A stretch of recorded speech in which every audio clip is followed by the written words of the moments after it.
ప్రభునందు ప్రియ సహోదర సభ్యులారా, గడిచినటువంటి పర్యాయము ప్రకటన గ్రంథము 9వ అధ్యాయంలో మొదటి శ్రమ గతించిన తర్వాత మరి 2 శ్రమలు రాబోతున్నాయి. దాంట్లో 6వ దూత బోర ఊదినప్పుడు జరగబోయే విషయాల గురించి మనం 12వ వచనం నుంచి 20వ వచనం 9వ అధ్యాయంలో ధ్యానం చేస్తున్నాం.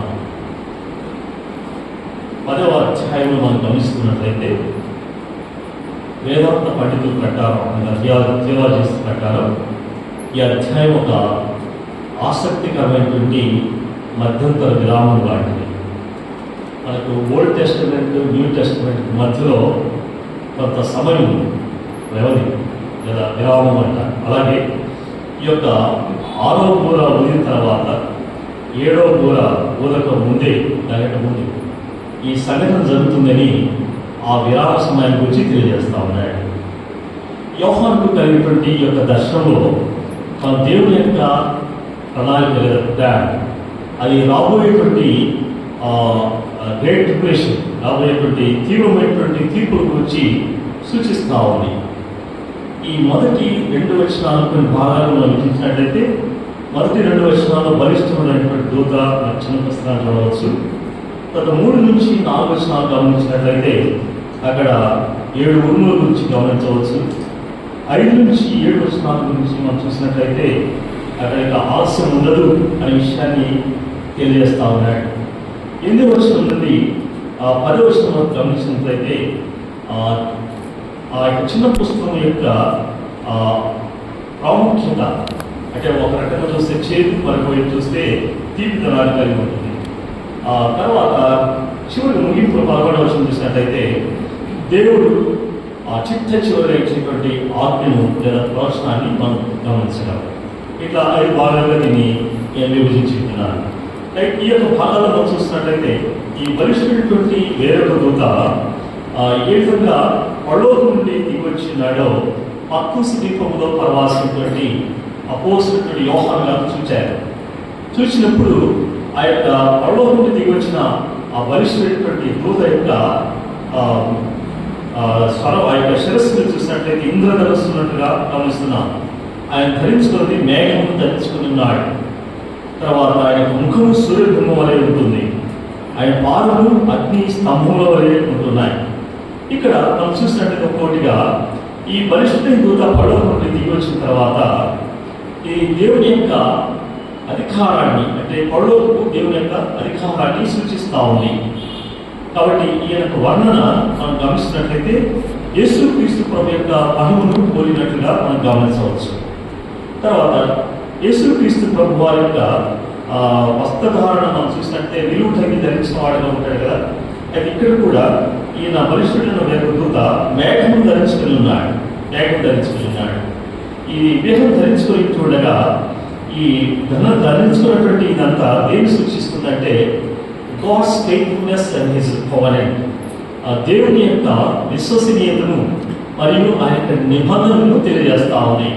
దేవుని యొక్క విశ్వసనీయత మరియు ఆయన యొక్క నిబంధనలు తెలియజేస్తూ ఉన్నాయి. తర్వాత మనం గమనించినట్లయితే ఆయన యొక్క తల మీద చూడండి, శిరస్సు మీద ఇంద్రధనుస్సు ఉండేను అంటాడు. ఇంద్రధనుస్సు ఉండేను. ఈ ఇంద్రధనుస్సు మనం గమనిస్తున్నప్పుడు ఆ ప్రభువు ఏ విధంగా మనుషుల పట్ల తన యొక్క నమ్మకత్వాన్ని వెల్లడి చేస్తున్నాడో, ఆ ప్రభువు ఏ విధంగా యేసుక్రీస్తు కొత్త నిబంధనలు ఏర్పరిచిన తర్వాత మనం ఏ విధంగా నిబంధనకు వారసులమైంటున్నామో ఆ సంగతిని తెలియజేస్తున్నాడు. తర్వాత ఆయన ముఖము సూర్యబింబం వలె ఉన్నది అని తెలియజేస్తా ఉన్నాడు. సూర్యబింబం వలె ఉన్నది. కాబట్టి ఈ సూర్యబింబం వలె ఉంటుండగా ఇది దేవుని యొక్క మహిమను వర్ణిస్తూ ఉంది. ఈ సూర్యబింబం అనేది దేవుని యొక్క మహిమను వర్ణిస్తూ ఉంది. యేసుక్రీస్తు ప్రభువారు పేతురు, యోహాను, యాకోబుతోటి ఆ పడవ మీదకి వెళ్ళిన తర్వాత రూపాంతరం చెందుతారు. ఆ పడవకు ఒక గొప్ప స్వరం, గొప్ప వెలుగు ప్రకాశిస్తుంది. ఆ సమయంలో ఈ పేతురు ఎక్కడయ్యా, ఇదిగో మేము నీకొకటి, మోషేకి ఒకటి, ఏలియాకి ఒకటి పర్ణశాలకి కడతాం, ఇక్కడ ఉంటే బాగుంటుందేమో అని అనుకున్నారు. కానీ దేవుడు ఆ రూపాంతర పళ్ళ మీద ఏ విధంగా ఆ ముఖము తేజరిల్లిందో, ఎలా ప్రకాశవంతంగా ఉందో అది చూసినప్పుడు ఈ 3 అపోస్తలుల శిష్యులు, ఇన్నసెంట్ ఉన్నటువంటి వీరు చాలా ఆశ్చర్యపడ్డారు. అలాగే ఇక్కడ ఈ యొక్క సూర్యబింబం లాగా ఈ యొక్క ముఖం ఉంటుండగా ఈ దేవుని యొక్క మహిమ ఉట్టిపడుతూ ఉంది. తర్వాత చూడండి, ఆ యొక్క ముఖం సూర్యబింబం వలెను, ఆయన పాదాలు అగ్నిస్తంభం వలె ఉన్నాయి. ఈ యొక్క పాదాలు ఎలా ఉన్నాయి? అగ్నిస్తంభం వలె ఉంటున్నాయి. దీన్ని గమనిస్తున్నట్లయితే దేవుని యొక్క పరిశుద్ధత మరియు తీర్పు గురించి తెలియజేస్తూ ఉంది. అంటే పిల్లర్స్ ఆఫ్ ఫైర్, అగ్నిస్తంభం ఉన్నాయి. ఈ దేవుని యొక్క పరిశుద్ధత, పుటము వేయబడినది, అగ్నిలో పుటం వేయబడినది మనం చూస్తున్న లేఖనాల్లో. అలా ఉన్న ఆ యొక్క పాదములు పరిశుద్ధతను సూచిస్తూ ఉన్నాయి.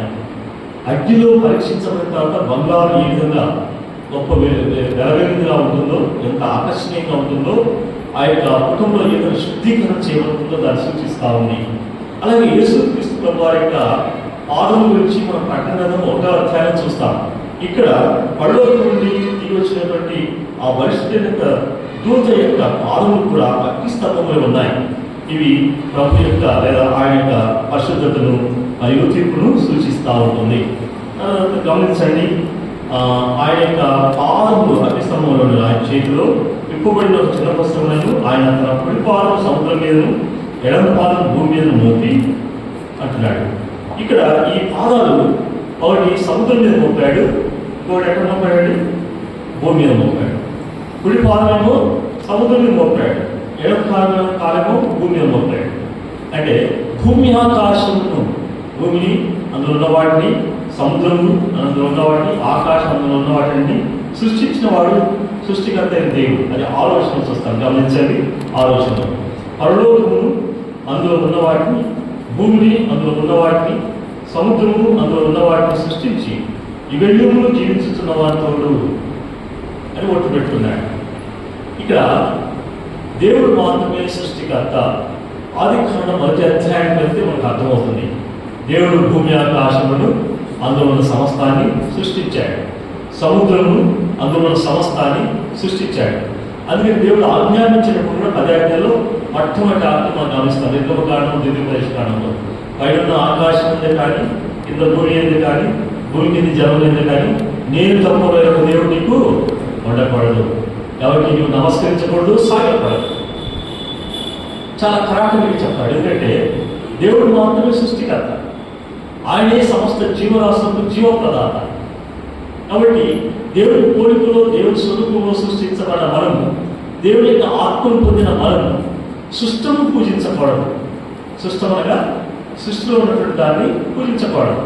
మనం ఎవరు పూజించాలా అంటే పూజించడం అంటే ఆరాధించడం. ఎవరు ఆరాధించాలంటే దేవుడు మాత్రమే.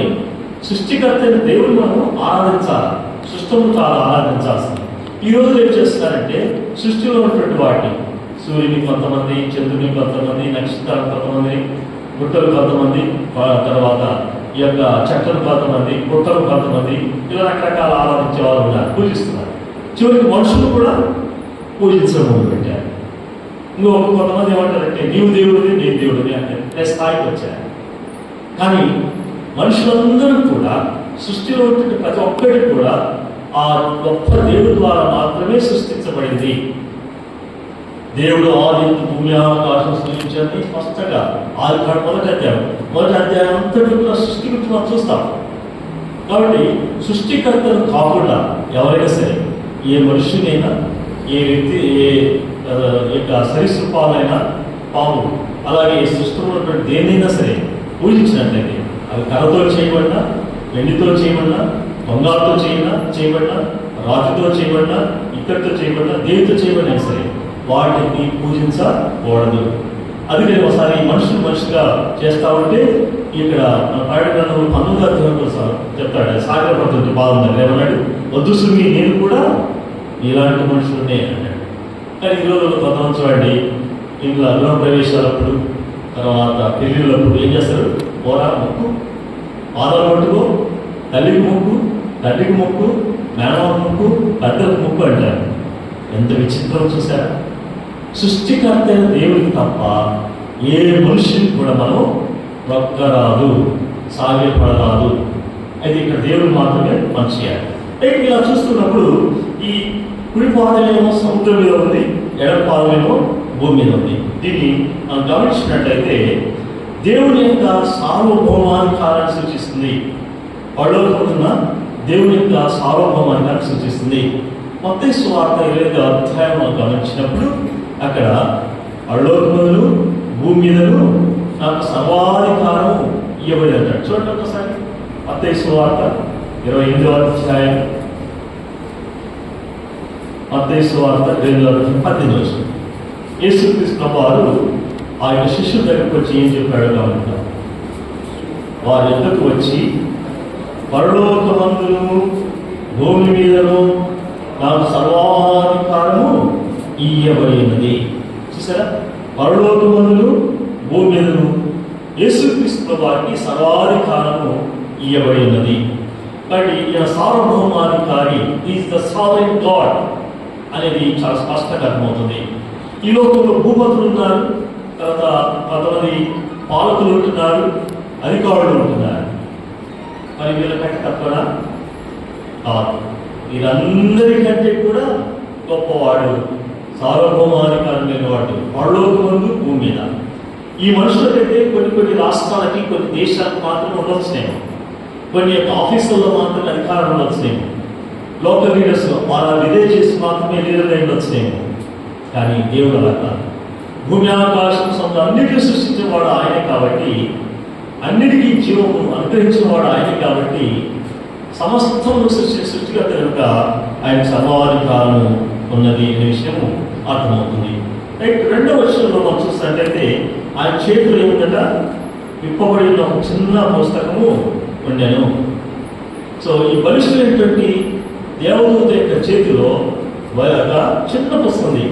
దూతనేమో చాలా బలిష్ఠుడు, కానీ ఆ చేతిలో ఉన్న మాత్రం చాలా చిన్న పుస్తకం. ఆ చిన్న పుస్తకం గురించి ఇది మనకు వెళ్తున్నప్పుడు అర్థమవుతా ఉంది. కొంచెం ముందుకు రండి. 3వ వచనం చూసినట్లయితే 3-4 వచనాల్లో సింహము గర్జించినట్లు గొప్ప శబ్దముతో ఆర్భటించెను. ఆయన ఆర్భటించినప్పుడు 7 ఉరుములు వాటి శబ్దము పలికెను. ఆ 7 ఉరుములు పలికినప్పుడు నేను రాయవలసినగా 7 ఉరుములు పలికిన సంగతులకు ముద్ర వేయము, వాటిని వ్రాయవద్దని పరలోకం నుండి యొక్క స్వరం పలుకుట ఏంటిని అంటాడు. సింహము గర్జించినట్లుగా గొప్ప శబ్దంతో ఆర్భటించాడు. మనం 4వ అధ్యాయం చూసినట్లయితే పరలోకమందు సింహాసనం వేయబడి అక్కడ దేవుడు ఆశీనుడై ఉన్నాడు. ఆ తర్వాత పక్కన 24 సింహాసనాలు ఉన్నాయి, 24 ప్రజలు ఆశీనులయ్యారు. వారి ఎదుట ఇక దేవుడు గొర్రెపిల్ల అక్కడ ఆశీనుడై ఉంటుందని 24 ప్రజలు ఆశీనులై ఉండగా 4 జీవులు అదిత ఆర్భటించున్నారనే విషయాన్ని 4వ అధ్యాయం చూస్తాం. అయితే ఇక్కడ బలిష్ఠుడైనటువంటి వేరొక దూత ఆర్భటిస్తూ ఉన్నాడు. ఈయన గొప్ప శబ్దంతో ఆర్భటించి ఎలాగంటే సింహము గర్జించినట్లుగా ఆర్భటిస్తున్నాడు. ఈ సింహము ఈ యొక్క అడవికి రాజుగా ఉంటుంది. సింహము సహజంగా వేటాడి తిందంట. అందరూ తెలుసు కదా. సింహం ఏంటంటే అక్కడ ఉన్న చోటనే ఒక్కసారి గర్జించడానికి ఏమవుతుంది, చిన్న జంతువులు ఆ జంతువులు ఇవన్నీ భయపడి కరెక్ట్ సింహం చోటుకి వస్తాయి. అప్పుడు అది వాటిపై చంపిస్తుంది. సింహం ఆర్భటించినట్టుగా అయితే దేవుడు ప్రభు యేసుక్రీస్తు వారు దావీదు గోత్రం యొక్క సింహం అంటున్నాడు. యూదా గోత్రపు సింహం. యేసుక్రీస్తు ప్రభువారు 10వ సింహం అంటున్నాడు. ఈయన 5వ అధ్యాయం ప్రకటనలో చూసినట్లయితే అక్కడ పరలోకమందు లోపల వెలుపట రాత్రైన 7 ముద్రలు గట్టిగా వేసినటువంటి గ్రంథం ఉంటే ఆ సింహాసనం ఆసనైనటువంటి కుడి చేతిలో చూసినప్పుడు దాని ఇప్పుడైనా చదువుతున్న ఎవరు యోగ్యులు లేరు. అప్పుడు ఈయన ఏడుస్తూ ఉంటాడు. 2వ వచనం చూసినట్లయితే 5వ అధ్యాయం 2వ వచనం చూడండి. మరి దాని ముద్రలు తీసి ఆ గ్రంథం ఇప్పుడు యోగ్యుడైన వాడని బలిష్ఠుడైన దేవతను బిగ్గరగా ప్రచురింపగా చూచి తిని, అయితే పరలోకములు కానీ భూమి మీద కానీ భూమి కింద కానీ ఆ గ్రంథం ఎప్పుడైనా చూసుటకైనా ఎవరికి శక్తి లేకపోయినా ఆ గ్రంథం ఎప్పుడైనా చూసుటకైనా యోగ్యుడైన వాడెవడను కనబడన్నా నేను బహుగా ఏడ్చుచు ఉండగా ఆ పెద్దలో పెద్దలు చూసారా, ఆ పెద్దలో ఒకడు ఏమంటున్నాడు, ఏడవకు, ఇదిగో దావీదుకు చిగురైన యూదా గోత్రపు సింహం 7 ముద్రలను తీసి ఆ గ్రంథం ఇప్పుడకై జయము పొందినని నాతో చెప్పాను. కాబట్టి ఈ యొక్క పరలోకముందు కానీ భూమి మీద కానీ భూమి కింద కానీ ఎవ్వరు కూడా ఆ యొక్క 7 ముద్రలు గట్టిగా వేసినటువంటి ఆ గ్రంథాన్ని ఇప్పడానికి యోగ్యత లేదు, చదవడానికి యోగ్యత లేదు. అయితే మనుషులు దూత పడుతుంటే బిగ్గరగా అప్పుడు ఈ లేరని చెప్పేసరికి ఈయన ముగ్గుగా ఏడుస్తున్నాడు. ఎవరు? అప్పొస్తలుల ప్రవాసైన యోహాను గారు. ఈ ఏడుస్తున్నప్పుడు ఈరోజు నన్ను అంటాడు, ఏడవద్దయ్యా, ఇదిగో దావీదు చిగురని యూదా గోత్రము. నేను అంత డీటెయిల్ జరగలేదు, ఎందుకంటే ఆల్రెడీ మనం ప్లాన్ చేసింది కాబట్టి.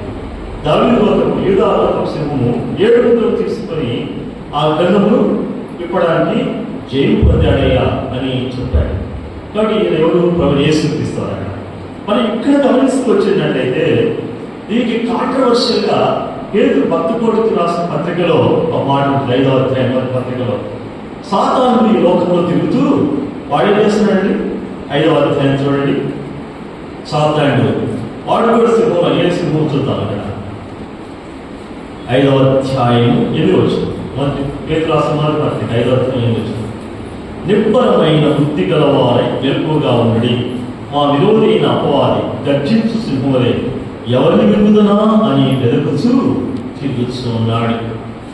నిబ్బరమైన బుద్ధి గలవారై మెలకువగా ఉన్నదని అపోస్తలుడు పేతురు గారు భక్తుడికి రాస్తూ చెప్పాడు. ఎందుకంటే ఇదిగో మనకు విరోధి అయినటువంటి అపవాది మనకి సాతానుడు గర్జించు సింహములాగా ఉండి ఎవరిని విరుగుదనా అని వెతుకుతూ తిరుగుతున్నాడు. ఎలాగా? ఎవరెవరు వాక్యం చదవట్లేదు, ఎవరు ప్రభు స్తుతించట్లేదు, ఎవరు ఆరాధన చేయట్లేదు, ఎవరు కృతజ్ఞత చెల్లించట్లేదు, ఎవరు ప్రార్థన చేయట్లేదు, ఎవరు దేవుడి మందిరానికి రావట్లేదు, ఎవరు సహవాసం కలిగినట్లేదు, ఎవరు ఏ బలహీనత ఉందో వాడికి బాగా తెలుసు. వాడు అటు ఇటు తిరుగుతూ సంచరిస్తూ వస్తున్నాడు. దేవుడు మనం చూస్తాం కదా, దేవుడితో దర్శించినటువంటి సమావేశం వచ్చినప్పుడు అపవాది కూడా అక్కడికి వెళ్తాడు. ఎక్కడి నుంచి వచ్చావంటే నేను భూమిలో ఇటువంటి తిరుగుతాను సంచరిస్తూ వచ్చా అన్నాడు. అయితే నా సేవకుడైనటువంటి నా స్నేహితుడు యోగు సరిగ్గా ఆలోచించావా అని అంటాడు. రైట్. ఇప్పుడు చూసినట్లయితే సాతానుడు మన వెంటనే ఉన్నాడు, వాటినే వచ్చి ఉన్నాడు. వాడు ఏం చేస్తున్నాడు? తిరుగుతూ ఉన్నాడు. ఈరోజు కూడా కొంతమంది చూడండి, ఏమి పని లేకపోతే ఏం తోసన పని చేస్తుంటే తిరుగుతూ ఉంటారు. రోడ్డు పట్టుకుని తిరిగేటోళ్ళు, షాప్లో కూడా తిరిగేటోళ్ళు, ఏదో పాతకాలు వేసుకుంటే తిరిగేటోళ్ళు, ఏదో టైం పాస్ చేయాలి, రకరకాలు తిరుగుతుంటారు. ఇప్పుడు ఈ సాధారణ కూడా ఏంటంటే తిరుగుతూ ఉన్నాడు, మీరు తిప్పించి ఏం చేస్తున్నాడు? ఇక వెతుకుతూ ఉన్నాడు. మీరు ఎలాంటి కండిషన్లో ఉన్నారు? ఆత్మీయంగా ఎలాంటి స్థితిలో ఉన్నారు? మీరు ఆత్మీయంగా బలం ఉన్నారా లేదా? ఆత్మీయ బలహీనంగా ఉన్నారా? మీరు ప్రార్థన పరులో కాదా? మీరు నిజంగా విశ్వాసంలో కాదా? మీరు బయట భక్తి కలిగిన వారు ఉన్నారా? నిజమైనటువంటి భక్తి కలిగిన వారు ఉన్నారా? జీవితం సరైనటువంటి మంచి ప్రవర్తన కలిగి ఉందా, లేదో మామూలుగా ఉందా? మీరు అబద్ధాలు దొరికేవారుగా, చెడు మాటలు మాట్లాడేవారుగా, తల్లిదండ్రులు తినబడేవారు ఉంటున్నారా? దేవుడిని దూషించేవారు ఉంటున్నారా? లేదా దేవుడిని ప్రేమించేవారుగా, తల్లిదండ్రులు గౌరవించేవారుగా, తల్లిదండ్రులు లోబడేవారు ఉంటున్నారా? ఇలాంటి విషయాలన్నీ వాడు ఎదుగుతూ గమనిస్తూ ఉన్నాడు. సో చిన్నగా ఏం చేస్తున్నాడు? ఆహ్వానిస్తాడు, సంకలు పెట్టుకుంటాడు, వెళ్ళిపోతాడు. తిరుగు, ఇక్కడ అక్కడ అక్కడ అక్కడ తిరుగు. కొంతమంది చూసారా మానసికంగా రోగులైపోయి, కొంతమంది డిప్రెషన్లోకి, లోన్లీనెస్లోకి వెళ్ళిపోతూ ఉంటారు, కొంతమంది మెంటల్ రిటార్డేషన్లోకి వెళ్ళిపోతుంటారు. చివరికి మానసిక వ్యాధికి మనోవ్యాధి మంది లేదనే పరిస్థితులు ఏర్పడుతుంటాయి. ఒకసారి ఏంటంటే మనుషులు మందిలో కూర్చొని ఉంటారు, ఎక్కడో ఆలోచన చేస్తారు. ఇక ప్రాంతంలో కూర్చొని ఉంటారు, ఆలోచన ఎక్కడో పోయి ఉంటారు. ఇక కూర్చొని ఉంటారు, చూపులు ఎక్కడో పోతుంటారు. ఇక కూర్చొని ఉంటారు, మొబైల్ నొక్కుతూనే ఉంటారు. సో ఇలాంటి పరిస్థితులు రకరకాలు ఉంటాయి.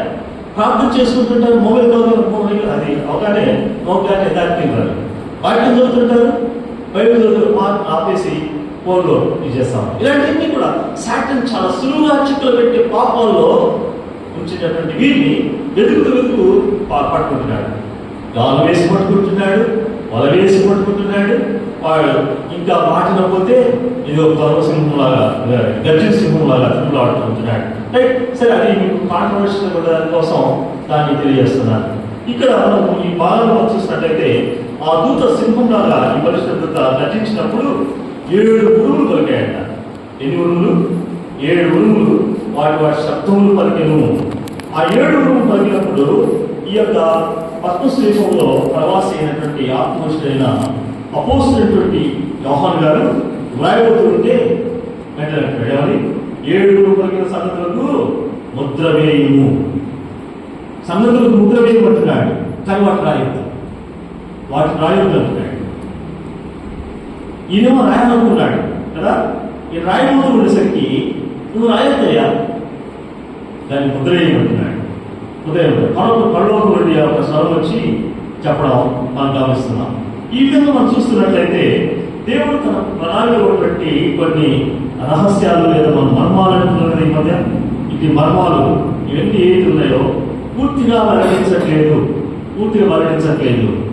మర్మము తెలుసుకుంటా అందరికీ బైబిల్ అంటాడు. యేసు బైబిల్ చెప్తాడు. అది మీకు మాత్రమే అనుగ్రహించబడ్డది అపోస్తలుల శిష్యులతో చెప్తాడు.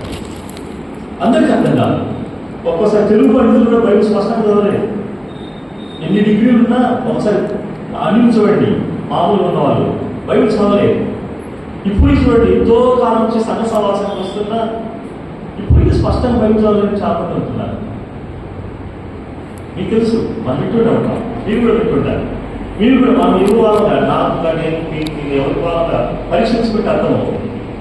ఎందుకు ఇంకా మనం ఇలాంటి పరిస్థితుల్లో ఉంటున్నాం? అయితే మరి ఇలాంటి పరిస్థితుల్లో ఉంటే మరి మర్మాలు ఎలా బయలుపరచబడతాయి? అది అందరికీ కాదు.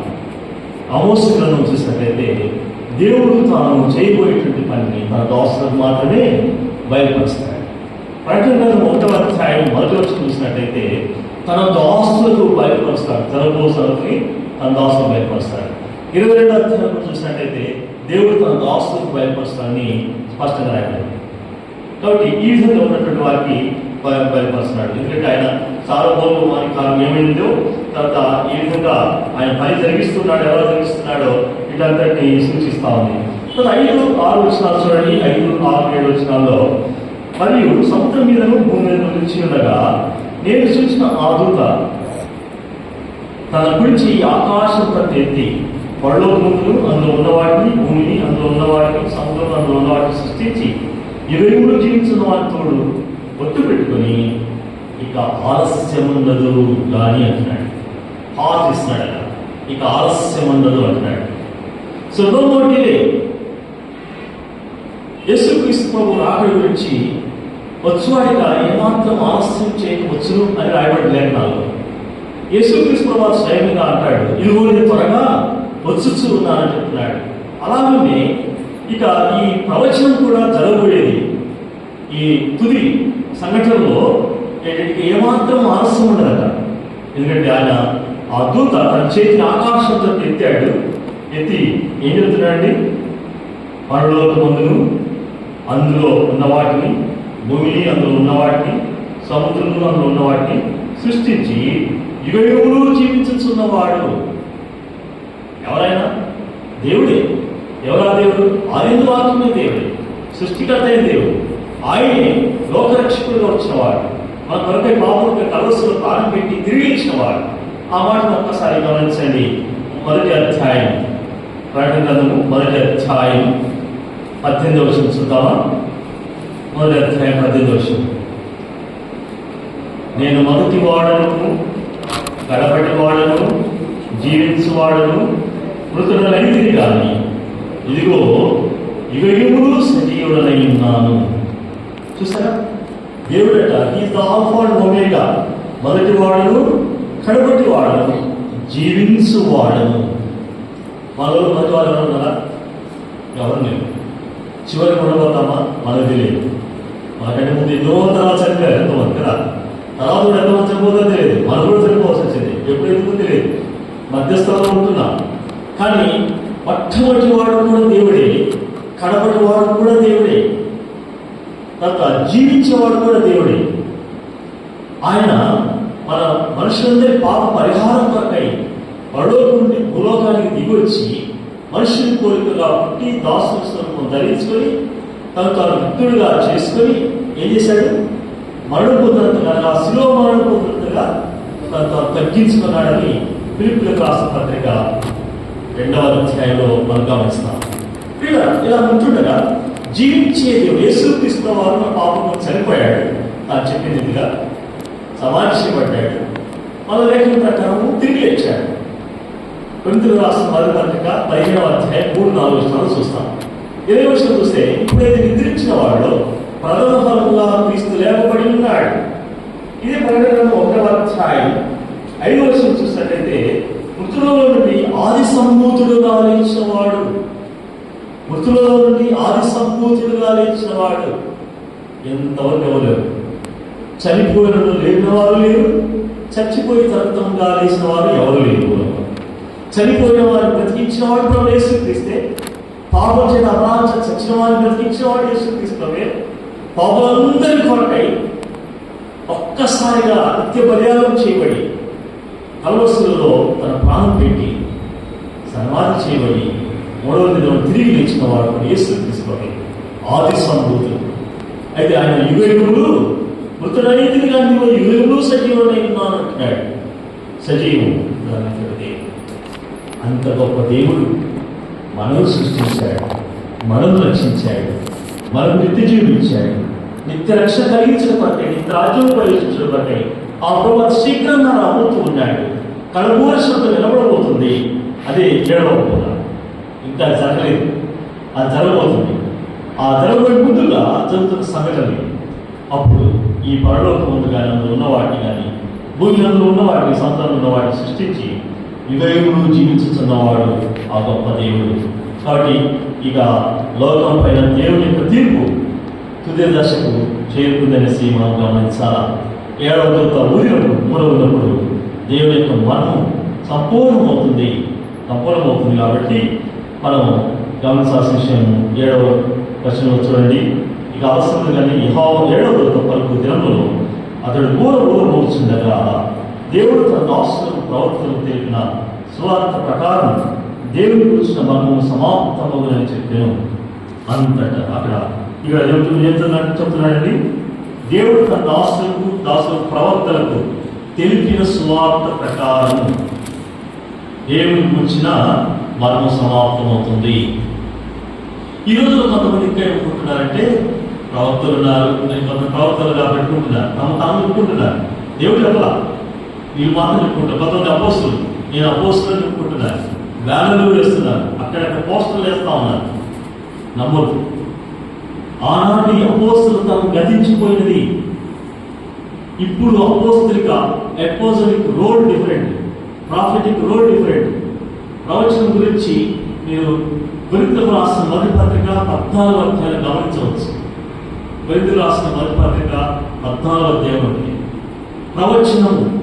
ఎందుకంటే భాషతో మాట్లాడితే తనకే క్షేమం కలిగించుకుంటాడేమో, కానీ దానికి అర్థం చెప్పు వాడుకోరని ఉండాలా, తనకు తాను అర్థం చెప్పగలిగా. అలా కాకుండా ప్రవచించడం మేలు. ఒక వ్యక్తి ఎవరైనా లోపలికి వస్తున్నప్పుడు ఆ విషయాలంటే తను పశ్చాత్తాపడి మార్పులు పొందవచ్చు. ఇది సువార్తలో ఉన్నటువంటి గొప్ప సంగతి ప్రవచనం. అలాగే అపోస్తులత్వం.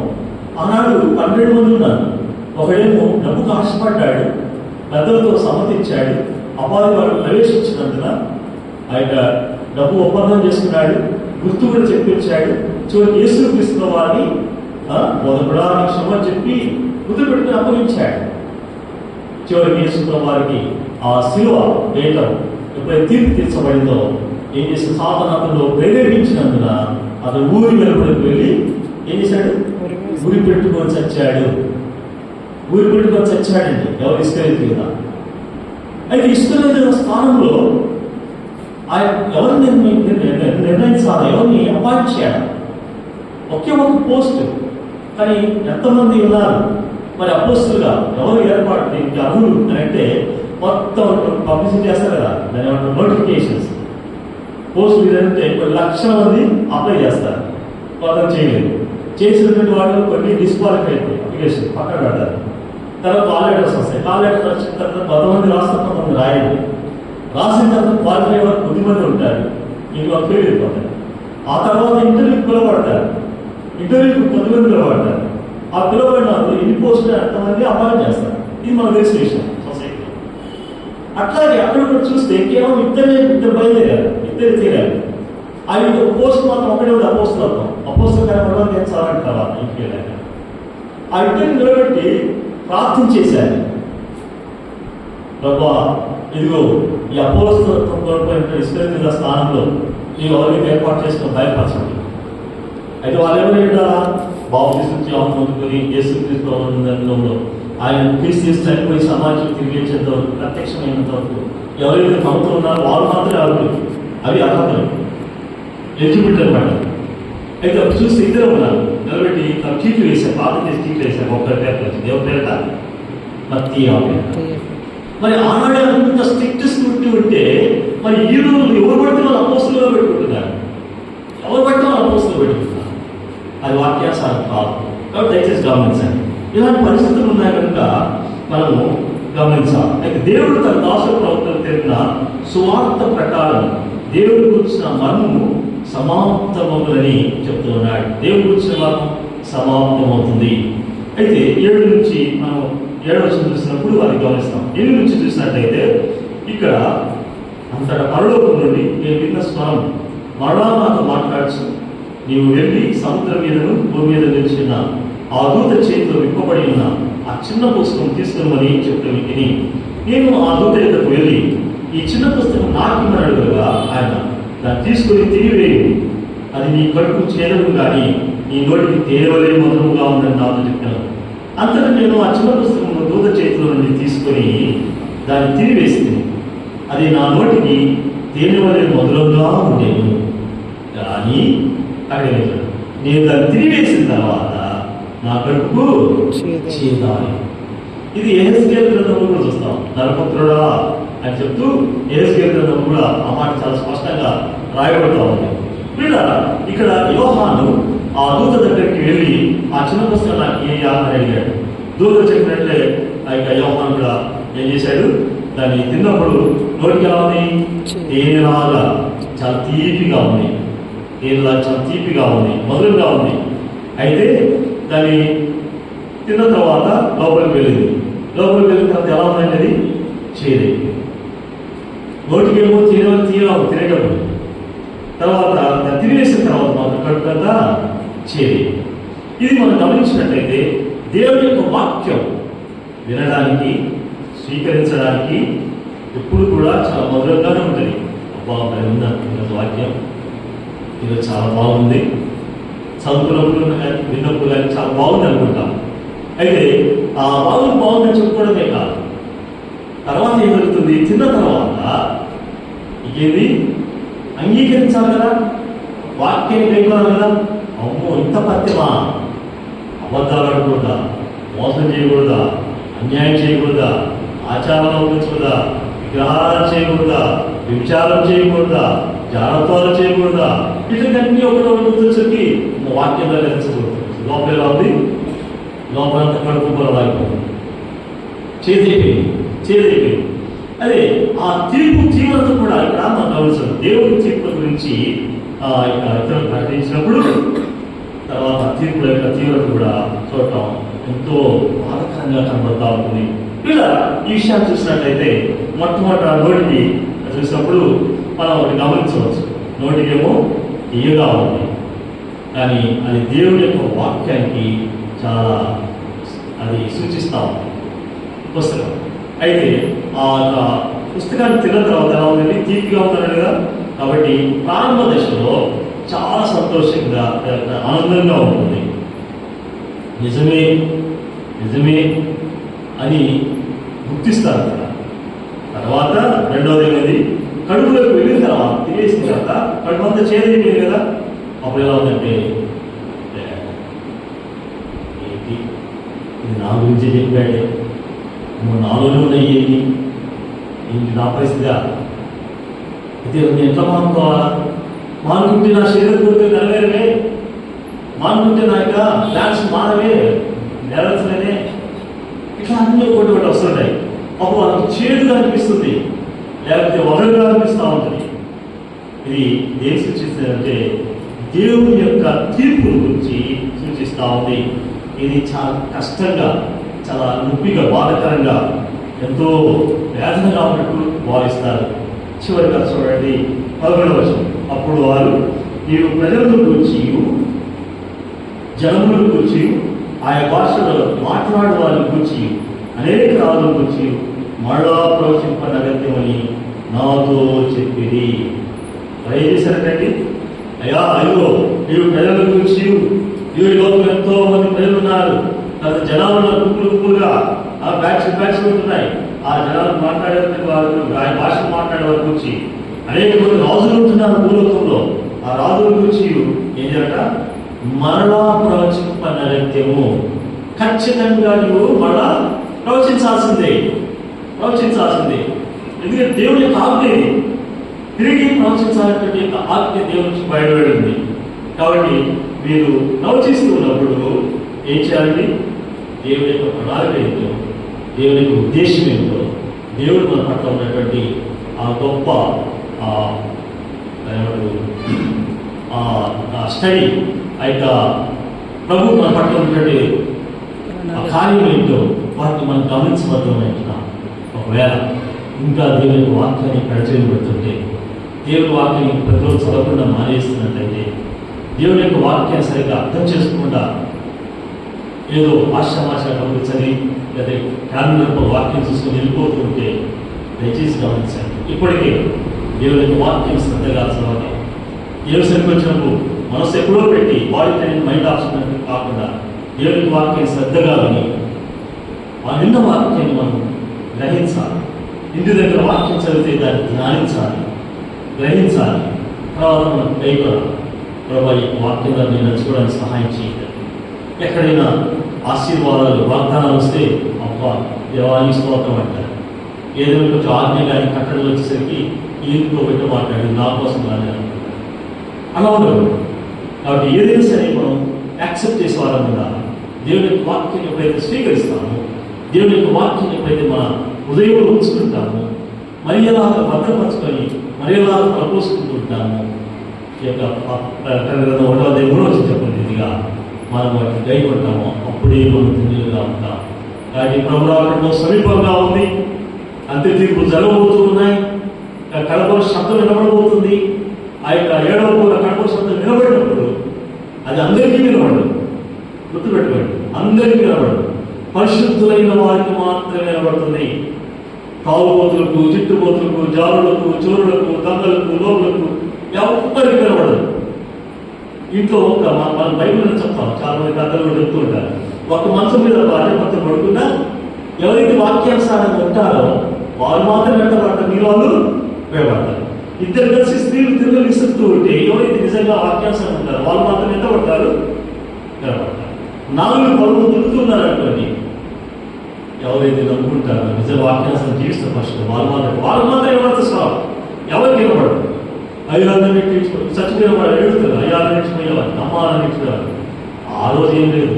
అందుకనే ఆ యేసులో వచ్చేటప్పుడే రొమ్ము చూసి బాగుంటారంట. ఏసై చూసి 1వ అధ్యాయం వస్తుంది. కాబట్టి ఇలాంటి జరగకముందే దేవుని యొక్క వాక్యం చేత మనం సరి చేసుకుంది, వాక్యానుసారం జీవిస్తూ దేవుని యొక్క ఆశీర్వాదం ఉంది. ప్రభుత్వానికి సిద్ధపడదాం, వెలుగుదాం, ఎత్తబడే ఉండి మనం ప్రభుత్వం చేరుకుందాం. దేవుడితో ఆత్మీయించాలి.